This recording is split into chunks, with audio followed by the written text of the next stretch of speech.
الحمد لله نحمده ونستعينه ونستغفره ونؤمن به ونتوكل عليه ونعوذ بالله من شرور أنفسنا ومن سيئات أعمالنا من يهده الله فلا مضل له ومن يضلله فلا هادي له ونشهد أن لا إله إلا الله وحده لا شريك له ونشهد أن سيدنا وسندنا ومولانا محمدا عبده ورسوله صلى الله تعالى عليه وعلى آله وصحبه أجمعين وسلم تسليما كثيرا كثيرا أما بعد فأعوذ بالله من الشيطان الرجيم بسم الله الرحمن الرحيم يا أيها الذين آمنوا اتقوا الله حق تقاته ولا تموتن إلا وأنتم مسلمون واعتصموا بحبل الله جميعا ولا تفرقوا واذكروا نعمة الله عليكم إذ كنتم أعداء فألف بين قلوبكم فأصبحتم بنعمته إخوانا وكنتم على شفا حفرة من النار فأنقذكم منها كذلك يبين الله لكم آياته لعلكم تهتدون. بزرگان محترم اور برادران عزیز، آج حج کے مہینوں کا آخری مہینہ ذوالحجہ ہے اور ذوالحجہ کا آخری جمعہ آج ہے، تو حج کے مہینوں کا سب سے آخری جمعہ ہے آج. اور آج کے اس جمعہ کی خصوصیت اور یہ بھی ہے کہ یہ سن 1400 ہجری اسلامی جو کیلنڈر ہے وہ شروع ہوتا ہے یکم محرم سے، ختم ہوتا ہے ذوالحجہ کے ختم پر.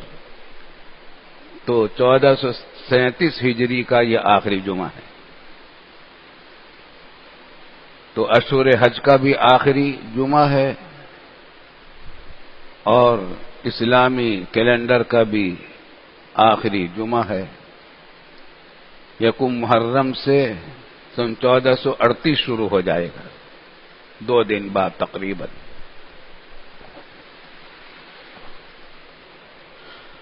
دعا کرنی چاہیے کہ اللہ تعالیٰ اس جمعہ کو پوری امت مسلمہ کے لیے برکتوں کا جمعہ بنائے اور نیا سال کا جو آغاز ہو رہا ہے وہ پوری امت کے لیے اللہ تعالیٰ کامیابیوں کا، عزت کا، سربلندی کا سال بنا دے، اتحاد و اخوت کا سال بنا دے. اس وقت پوری امت مسلمہ جس طرح کے مسائل سے دوچار ہے، آپ دیکھ رہے ہیں پوری دنیا میں مسلمان کا خون بہہ رہا ہے. شام میں کس قدر بے دردی کے ساتھ عورتوں، بچوں، بوڑھوں، جوانوں کا خون بہہ رہا ہے. پوری دنیا میں جگہ جگہ وہ پناہ گزین ان کے در بدر پناہ کے لیے پھر رہے ہیں. افغانستان میں مسلمانوں کے خلاف عرصہ دراز سے دشمنان اسلام کی کارروائیاں جاری ہیں. کشمیر میں مسلمانوں پر ظلم و ستم ہو رہا ہے. تحریک آزادی کو کچلنے کے لیے وہاں خون بہایا جا رہا ہے ہمارے مسلمان بھائیوں کا. ہندوستان میں بھی ہمارے مسلمان بھائیوں پر روزی کے اور زندگی کے اور آزادی کے دروازے بند کیے جا رہے ہیں. فلسطین میں آئے دن جو واقعات پیش آتے رہتے وہ ایک دردناک سلسلہ ہے. اور عجیب بات یہ ہے کہ ہر جگہ جہاں بھی خون بہ رہا ہے، مسلمان کا خون بہ رہا ہے، خون بہا رہا ہے، عام طور سے اس جگہ پر مسلمان ہی مسلمان کا خون بہ رہا ہے، سوائے کشمیر اور فلسطین کے، کہ وہاں تو ہمارے دشمنان اسلام ہمارے بھائیوں کا خون بہا رہے ہیں۔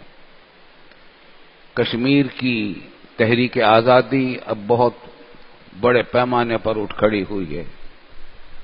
ہمیں دعا کرنی چاہیے کہ اللہ تعالی ہمارے مظلوم مسلمانان کشمیر کی مدد فرمائے، ان کو آزادی کی نعمت سے نوازے، اور انڈیا نے جو ان کے اوپر ظلم مسلط کر رکھا ہے اس سے نجات دے، اور ہمیں بھی ان کی مدد کی توفیق عطا فرمائے۔ آج بھی آپ نے اخبارات میں پڑھ لیا ہوگا کہ انڈیا نے ہماری فوج پر حملہ کیا، سرحدی فوج پر، کشمیر کے علاقے میں ہمارے 2 مسلمان بھائی شہید کر دیے، اور یہ در حقیقت بوکھلاہٹ کا نتیجہ ہے بھارتی حکومت کی۔ وہ اس وقت بے چین ہے پاکستان کے خلاف کرنے پر، اس کے پیٹ میں درد سب سے زیادہ اس بات کا بھی ہے کہ پاکستان میں کراچی میں ان کے ایجنٹوں پر گرفت ہو رہی ہے، کراچی میں راہ کے ایجنٹوں پر جو گرفت ہوئی ہے اس کی وجہ سے ان کے پیٹ میں درد اٹھ گیا ہے، اور انہوں نے وہاں ظلم و ستم کا بازار گرم کیا ہے۔ الحمدللہ ہماری فوج نے بھی منہ توڑ جواب دیا ہے، انہوں نے ہمارے 2 مسلمان بھائیوں کو شہید کیا، ہماری توپوں نے اللہ کے فضل و کرم سے ان کے 8 جوانوں کو مارا ہے، اور کتنوں کو زخمی کیا ہے، ان کی توپوں کو خاموش کر دیا۔ ہماری فوج نے بھی اعلان کر دیا ہے کہ ہم ہر جنگ کے لیے تیار ہیں، ہر قسم کی جنگ کے لیے تیار ہیں۔ اللہ تعالی ہماری فوجوں کی مدد فرمائے، ہماری مجاہد فوج کی مدد فرمائے، ہر محاذ پر مدد فرمائے، پھاٹا میں بھی، کراچی میں بھی، مقبوضہ کشمیر میں بھی، اور کشمیری سرحد پر بھی، افغانستان کی سرحد پر بھی اللہ تعالی ہماری وطن عزیز کی حفاظت فرمائے اور ہماری فوجوں کی مدد فرمائے۔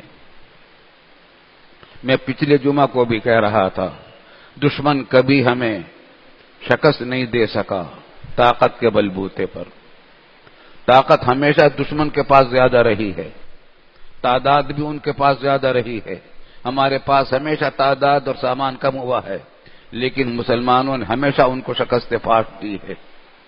لیکن جب کبھی شکست ہوئی ہے مسلمانوں کی اپنے آپ اس کے پھوٹ کی وجہ سے ہوئی ہے، اور دشمن کو یہ آلہ ہاتھ آ گیا ہے، دشمن نے اس بات کو اچھی طرح سمجھ لیا ہے کہ مسلمانوں کا شکست نہیں دی جا سکتی جب تک ان کو آپس میں لڑوایا نہ جائے، ان سے لڑ کر شکست نہیں دی جا سکتی، بار بار آزما چکے ہیں۔ ابھی حال میں ایک مضمون کا کچھ حصہ ہمارے پاس بھیجا گیا، تصویر بھیجی گئی، ضیاء الحق صاحب مرحوم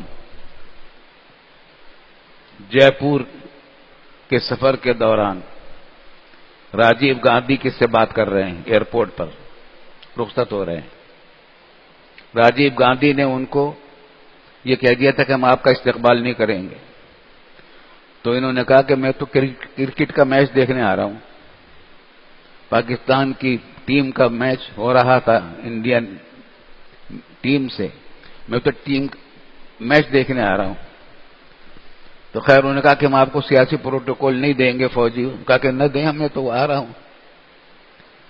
جب رخصت ہونے لگے، اچھا اس وقت یہ خبریں آ رہی تھیں کہ راجیو گاندھی پاکستان پر حملہ کرنے والا ہے، ایٹمی حملہ کرنے والا ہے، اور وہ ایٹم بم بنا چکا تھا، تجربہ کر چکا تھا، اعلان کر چکا تھا، اور پاکستان نے ابھی تک یہ اعلان نہیں کیا تھا کہ ہم نے ایٹم بم بنا لیا ہے، تیاری پوری ہو رہی تھی۔ تو ضیاء الحق صاحب نے چلتے وقت ان سے کہا، راجیو صاحب آپ پاکستان پر ایٹمی حملہ کرنا چاہتے ہیں، کر لیجئے، پھر دنیا کو دنیا چنگیز خان اور ہلاکو خان کو بھول جائے گی، مجھے اور آپ کو یاد رکھے گی، کیونکہ یہ جنگ ایٹمی جنگ ہوگی۔ یہ پہلی مرتبہ اشارہ کیا ضیاء الحق صاحب نے کہ ہمارے پاس بھی ایٹم بم موجود ہے، ہم جنگ تمہارے سے ایٹمی جنگ کریں گے، الفاظ میں نہیں بولے، کیونکہ یہ ایٹمی جنگ ہوگی۔ اور یاد رکھیے اگر یہ جنگ ہوئی، اس جنگ کے بعد ہو سکتا ہے آپ پاکستان کو تباہ کر دیں، لیکن مسلمان پھر بھی دنیا میں رہیں گے۔ مگر آپ کو بتا دیتا ہوں کہ اگر یہ جنگ ہوئی تو اس جنگ کے نتیجے میں کوئی ہندو دنیا میں باقی نہیں بچے گا۔ ان کا جو پرائیویٹ، ان کا جو سیکرٹری تھا اور ایڈوائزر تھا، اس نے یہ مضمون لکھا ہے، تصویر میں وہ بھی نظر آ رہا ہے، کھڑا ہے وہ، اسی نے خود مضمون لکھا ہے۔ وہ کہتا ہے کہ عجیب مٹی کا بنا ہوا انسان تھا یہ شخص، وہ مسکرا کر باتیں کر رہا تھا ہر ایک سے، اور جب یہ بات اس نے کہی تو بالکل وہ سنجیدہ ہو گیا، اور وہ اس نے اس انداز میں بات کی کہ میرے ریڑھ کی ہڈی میں سنسناہٹ پیدا ہو گئی، اور راجیو گاندھی کے پیشانی پر پسینہ آ گیا کہ یہ کیا کہہ گیا ہے۔ الحمدللہ ہم کبھی دبے نہیں ہیں دشمن کے مقابلے پر، جب ہمارا مقابلہ کفر سے ہوا ہے، کافروں سے ہوا ہے۔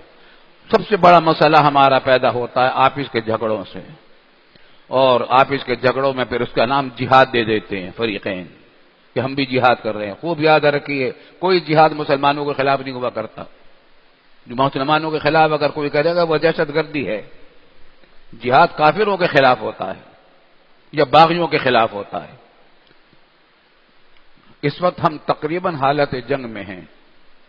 ہندوستان نے پاکستان کے ارد گرد بڑا گھیرا ڈالا ہے، افغانستان کو، بنگلہ دیش کو، نیپال کو، امریکہ کو اپنے ساتھ ملا لیا ہے۔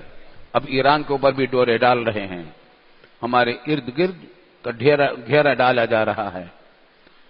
اس واسطے الحمدللہ مگر ہمارے ہاں بھی تیاری، ہماری فوج چوکس ہے۔ ہماری فوج نے کبھی دشمن کے مقابلے میں بزدلی نہیں دکھائی۔ اللہ کے فضل و کرم سے ہمیں اپنی فوج پر اعتماد بھی ہے، اور ہم اس کے لیے دعا بھی کرتے ہیں۔ ہم نے تو کئی جنگیں دیکھی ہیں، میں اپنی اس عمر میں انڈیا کے ساتھ کئی جنگیں دیکھ چکا ہوں۔ رنکچ کی جنگ بھی دیکھی ہے، سن 65 کی جنگ بھی دیکھی ہے، سن 71 کی جنگ بھی دیکھی ہے، لیکن الحمدللہ یہ ہوا ہے کہ مسلمانوں کو کبھی بھی کافر شکست نہیں دے سکے۔ جب کبھی نقصان بنگلہ دیش میں جو کچھ ہوا وہ مسلمانوں کے آپس کی پھوٹ کی وجہ سے ہوا۔ اس واسطے بھائی دشمن نے چونکہ یہ سمجھ لیا ہے کہ ان کو لڑائے بغیر کام نہیں چلے گا، اس واسطے ان کی سازشیں مسلسل جاری ہیں۔ آپ کی اس کراچی میں، فاٹا میں اور پورے ملک میں جہاں موقع مل رہا ہے وہ مسلمانوں کو لڑانے کی کوشش کر رہے ہیں۔ کہیں شیعہ سنی کا جھگڑا کھڑا کر دیتے ہیں، کہیں دیوبندی بریلوی کا جھگڑا کھڑا کر دیتے ہیں، کہیں مقلد غیر مقلد کا جھگڑا کھڑا کر دیتے ہیں، تقریریں ایک دوسرے کے خلاف کرواتے ہیں۔ ہمارے بعض سادہ لوگ، علماء، بیان کرنے والے حضرات بھی اس بعض اوقات دھوکے میں آ جاتے ہیں دشمنوں کے، اور وہ بھی اس موضوعات پر تقریریں کرنے لگتے ہیں جس سے مسلمانوں میں باہمی منافرت پیدا ہوتی ہے، پھوٹ پیدا ہوتی ہے۔ تو خوب سمجھ لیجئے کہ دشمن کا یہ حربہ ہے، وہ لڑانے کی کوشش کر رہا ہے۔ اب یہ محرم بھی اب شروع ہو رہا ہے، اب عاشورہ کا بھی مسئلہ آئے گا، اس میں شیعوں کے جلوس بھی نکلیں گے، اور بہت سارے لوگ وہ بھی ہوں گے جو جہاد کے نام پر ان جلوسوں کا مقابلہ کرنا چاہیں گے، حالانکہ وہ جلوس بھی کوئی معقول بات نہیں ہے۔ مجھے خود شیعہ ذمہ دار مستند علماء نے یہ بات کہی تھی۔ میں نے ان سے پوچھا کہ آپ کے جلوس کی شرعی حیثیت کیا ہے؟ کہا کہ کچھ بھی نہیں۔ میں نے کہا واجب ہے کہ نہیں، سنت ہے کہ نہیں، مستحب ہے کہ نہیں، پھر کیا ہے؟ رسم ہے، رسم ہے۔ میں نے کہا بھائی جب یہ رسم ہے اور اس کی وجہ سے اتنے جھگڑے ہوتے ہیں تو اس کو ختم کیوں نہیں کرتے؟ کہنے لگے اگر یہ بات میں کہوں گا میرا گلا کاٹ دیا جائے گا، مجھے زندہ نہیں چھوڑیں گے۔ تو اتنے جذبات برانگیختہ ہیں ایک دوسرے کے خلاف، اور ان جذبات برانگیختہ کرنے میں دونوں طرف کے خطیبوں کا بھی اثر ہوتا ہے، مناظرہ بازوں کا بھی دخل ہوتا ہے، اور دشمنوں کی سازشیں بھی ہوتی ہیں۔ میں نے آپ کو یہ واقعہ شاید پہلے بھی سنایا تھا، اور ایک میٹنگ ہوئی پرویز مشرف صاحب نے جمعہ ہی کے دن ایوان صدر میں، جب وہ صدر تھے، میٹنگ بلائی علماء کی، ہمیں بھی بلایا، تمام مکاتب فکر کے علماء کو، دو دو تین تین علماء کو بلایا تھا، اور اس زمانے میں وہی شیعہ سنی جھگڑے چل رہے تھے، کبھی اس مسجد پر حملہ، کبھی اس امام بارگاہ پر حملہ، کبھی اس سنی عالم کو مار دیا، کبھی اس شیعہ عالم کو مار دیا۔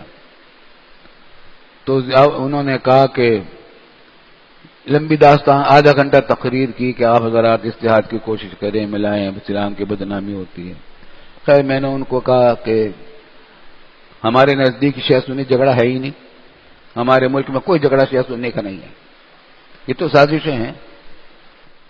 اگر شیعہ سنی جھگڑا ہوتا تو گلی گلی، کوچے کوچے، محلہ محلہ، گاؤں گاؤں جنگ ہو رہی ہوتی، کیونکہ مشترک رہتے ہیں، شیعہ بھی وہیں رہتے ہیں، سنی بھی رہتے ہیں، وہاں کے آپس میں ہم رہتے ہیں، ایک دوسرے کو تحفے تحائف بھی بھیج دیتے ہیں، کوئی جھگڑا نہیں ہوتا۔ جھگڑا تو سازشوں سے ہوتا ہے۔ اور خیر لمبی بات تھی، میں نے ان کو ایک واقعہ سنایا۔ میں نے کہا کہ اسی زمانے میں کچھ عرصے پہلے، پچھلے 1 سال یا 2 سال پہلے کا واقعہ میں نے سنایا کہ میں رات کو، میں اور میرے برادر عزیز مولانا تقی عثمانی رات کو 11 بجے کے قریب شہر سے واپس آئے، عاشورہ کا دن تھا، تو گیٹ کے اوپر کچھ غیر معمولی صورتحال نظر آئی، کچھ خون پڑا ہوا تھا، کل پولیس کے کچھ لوگ کھڑے تھے، کچھ دارالعلوم کے حضرات کھڑے تھے، اور سراسین کی کسی کیفیت تھی۔ معلوم ہوا کہ یلو کیب، اس زمانے میں یہ چلی تھی پیلے رنگ کی ٹیکسیاں، وہ یہاں سے گزری، اور اس نے ایک طالب علم دارالعلوم میں داخل ہو رہا تھا، اس پر فائر کر گولی ماری اس کو، بیچارہ طالب علم گر پڑا، اس کا خون پڑا ہوا تھا۔ اللہ نے اس کو کی جان بچا لی۔ ہمارے یہاں الحمدللہ ابتدائی طبی امداد کا بھی انتظام تھا، ڈاکٹر صاحبان ہوتے ہیں، پھر وہاں ان کو ہسپتال بھیج دیا گیا، لڑکا طالب علم بچ گیا۔ لیکن ہم بہرحال کھڑے ہوئے تھے، دیکھ رہے تھے کیا قصہ ہے۔ اتنے میں ایک اور موبائل آئی پولیس کی، اس نے کہا کہ صاحب آپ کو ہم ایک بات کی اطلاع دیں، جھگڑا ہو رہا ہے، آپ حضرات محتاط رہیں، اور ابھی ایک جلوس نکل رہا تھا شیعوں کا 100 کوارٹر کی طرف، تو وہاں ایک یلو کیب آئی اور اس نے وہاں جلوس پر فائرنگ کی ہے اور ان کو مارا ہے۔ وہ شیعوں کا تھا، ایک ہی یلو کیب تھی، وہ یہاں بھی حملہ کر رہی تھی، وہاں بھی حملہ کر رہی تھی۔ یہ نہ یہ شیعہ تھے نہ سنی تھے، یہ بدماش تھے، یہ دشمنوں کے ایجنٹ تھے، لڑائی جنگ کرانے والے تھے۔ قرآن کریم کی جو آیتیں میں نے پڑھی ہیں، وقت تو نہیں رہا کہ اس کو بیان کروں، اس میں یہی واقعات بیان کیے ہیں قرآن میں، کہ مدینہ طیبہ میں 2 قبائل تھے عربوں کے، اوس خزرج، اور یہودی بھی رہتے تھے، ان کے بھی قبائل تھے، ان کی چاندی بنتی تھی ان کے آپس میں لڑانے سے۔ اوس اور خزرج کو جنگ کراتے رہتے تھے، جنگیں ہوتی رہتی تھی، وہ ان سے سودی قرضہ لیتے رہتے تھے اور یہ سود ان کو دیتے رہتے تھے، سود کماتے تھے یہودی، اور اس میں آپس میں جھگڑا کرواتے تھے۔ قرآن کریم نے اس کا ذکر کیا، وَاذْكُرُوا إِذْ كُنتُمْ أَعْدَاءً فَأَلَّفَ بَيْنَ قُلُوبِكُمْ فَأَصْبَحْتُمْ بِنِعْمَتِهِ إِخْوَانًا وَكُنتُمْ عَلَىٰ شَفَا حُفْرَةٍ مِّنَ النَّارِ فَأَنقَذَكُم مِّنْهَا كَذَٰلِكَ يُبَيِّنُ۔ ترجمہ کا وقت نہیں ہے، آیت سنا دی ہے میں نے۔ تو وہاں وہ یہی کرتے تھے، جب ذرا صلح ہو جاتی تھی تو اس اپنے آدمی بھیجتے تھے، مثلا خزرج پر حملہ کرنے کے لیے اوس کے لباس میں اپنے آدمی بھیجتے تھے یہودیوں کو، وہ رات کو حملہ کرتے تھے خزرج پر، خزرج میں اپنے کچھ لوگ ہوتے تھے ان کے اپنے لباس میں یہودی، وہ حملہ کرتے تھے ان پر، اور جنگ چھڑ جاتی تھی، جنگ ہوتی تھی۔ جب کبھی ذرا جنگ ختم ہوئی، اس قسم کے جھگڑے ختم کر دیتے تھے۔ آج بھی یہی ہو رہا ہے۔ میرے کہنے کا مقصد یہ ہے کہ دشمن سے لڑنے کے لیے الحمدللہ ہماری فوجیں کم نہیں ہیں، ہمارے پاس تیاری معمولی نہیں ہے، ہماری الحمدللہ ایٹمی طاقت ہماری ان سے زیادہ ہے، ایٹمی ٹیکنالوجی ہماری ان سے بہت آگے ہے، ہمارے سائنسدانوں نے الحمدللہ فرض کفایہ پوری امت کی طرف سے ادا کیا ہے، ایسی ٹیکنالوجی اختیار کی ہے کہ آج انڈیا کے پاس وہ بالکل نہیں ہے، اللہ کے فضل و کرم سے۔ سامان کی کمی سے ہم کبھی ہارے نہیں ہیں، مسئلہ جو ہے اپنے آپ اس کے اتحاد کا ہے۔ یہ راک ایجنٹ اب بھی پھر رہے ہیں ہمارے شہر میں، فاٹا میں، ہر جگہ، ان سے باخبر رہیں۔ کوئی بھی مسلمان کوئی کسی کے خلاف بات کرے اس کو نہ آگے جانے دیں، کوئی بات ایک دوسرے کے خلاف نہ کی جائے۔ المسلم من سلم المسلمون من لسانه ویدی، مسلمان وہ ہوتا ہے جو کسی کو زبان سے بھی تکلیف نہ پہنچائے، ہاتھ سے بھی تکلیف نہ پہنچائے۔ اسلام میں مسلمانوں کے پھوٹ کو کسی حالت میں برداشت نہیں کیا گیا، بڑے بڑے مسائل میں ترمیم کر دی گئی لیکن پھوٹ کو برداشت نہیں کیا گیا۔ اس واسطے اپنے آپ کو یاد رکھیں، آپ اس میں کسی قسم کی ایسی باتیں نہ ہوں جو جھگڑے والی ہوں، آپ اس میں محبتیں بڑھانے والی باتیں ہوں، اور تیاری کریں جہاد کی۔ ہو سکتا ہے کہ جنگ ہو جائے، اب آج کل کی جنگ ہوتی ہے تو پھر اس میں پوری قوم کو حصہ لینا پڑتا ہے، اللہ تعالی ہمیں اس کے لیے تیار کرے۔ تفصیل کو دل چاہتا تھا مگر موقع نہیں ہے، کبھی زندگی رہی تو اگلے جمعہ کو بھی انشاءاللہ۔ وآخر دعوانا الحمدللہ رب العالمین۔